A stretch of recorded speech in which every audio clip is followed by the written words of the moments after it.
నమస్తే.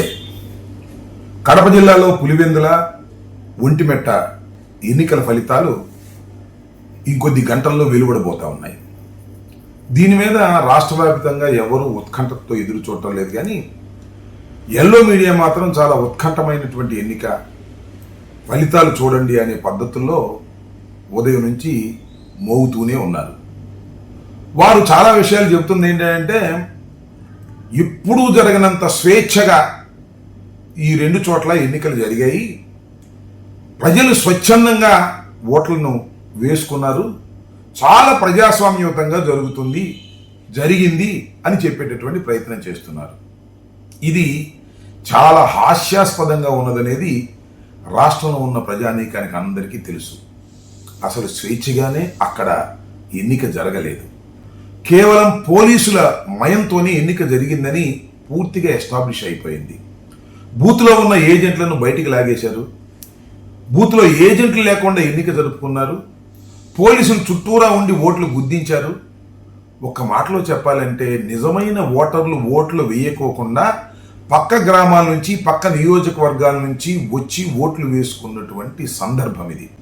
ఇలాంటి సందర్భం బహుశా రాష్ట్రంలోనూ దేశంలోనూ ఎక్కడ జరిగి ఉండదు. కాబట్టి దానికోసం పెద్దగా ఫలితాల కోసం ఎదురు చూడాల్సిన అవసరం లేదు. రెండు చోట్ల భారీ మెజార్టీతో తెలుగుదేశం గెలవబోతా ఉన్నదనేది అందరికీ తెలిసినటువంటి సత్యం. అయితే ఒక మాట చెప్తా ఉన్నారు తెలుగుదేశం వారు, ఏంటంటే గత 30 సంవత్సరాల్లో ఎప్పుడూ జరిగినంత స్వేచ్ఛగా ఈ ఎన్నికలు జరిగాయని.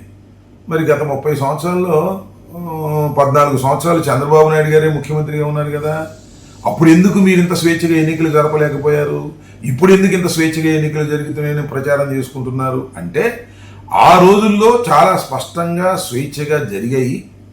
కానీ ఇవాళ మాత్రం మీరు కళ్ళకు కట్టినట్టుగా మీరందరినీ కూడా ఉపయోగించి, పోలీసు యంత్రాంగాన్ని ఉపయోగించారు.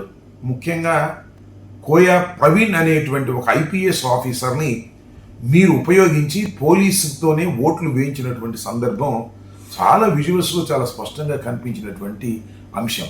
అదేమంటే ఆయన చాలా సిన్సియర్ ఆఫీసరు, చాలా గొప్ప ఆఫీసరు అని యూట్యూబ్లో మీ ఛానల్స్ ద్వారా ప్రచారం చేసుకునే ప్రయత్నం చేస్తున్నారు. ఆయన వన్ సైడెడ్గా ఈ ఎన్నికలు నడపడానికి కావలసినటువంటి వ్యూహంలో ప్రథమం నుంచి కుట్రదారుడుగా ఉండి చివరికి పోలయ్యేంత వరకు కూడా కాపలా కాసినటువంటి వ్యక్తి కోయా ప్రవీణ్ ఐపీఎస్ ఆఫీసర్. చాలా దురదృష్టకరమైనటువంటి పరిణామం.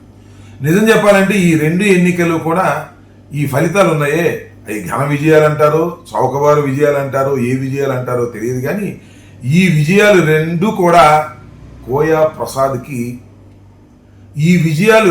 కూడా కోయా ప్రవీణ్ ఐపీఎస్ అధికారికి అంకితం చేయాల్సిన అవసరం ఉందని ఈ సందర్భంగా నేను మనవి చేస్తున్నాను. ఒక మాటలో చెప్పాలంటే, చంద్రబాబు నాయుడు గారు ఇలా ఎన్నికలు నిర్వహించడం మొదలెడితే ఇంక ఈ రాష్ట్రంలో స్థానిక సంస్థల ఎన్నికల్లో ఎవరు గెలిచే పరిస్థితి ఉండదు. అంతా తెలుగుదేశం కూటమి గెలిచేటువంటి పరిస్థితులే వస్తాయి.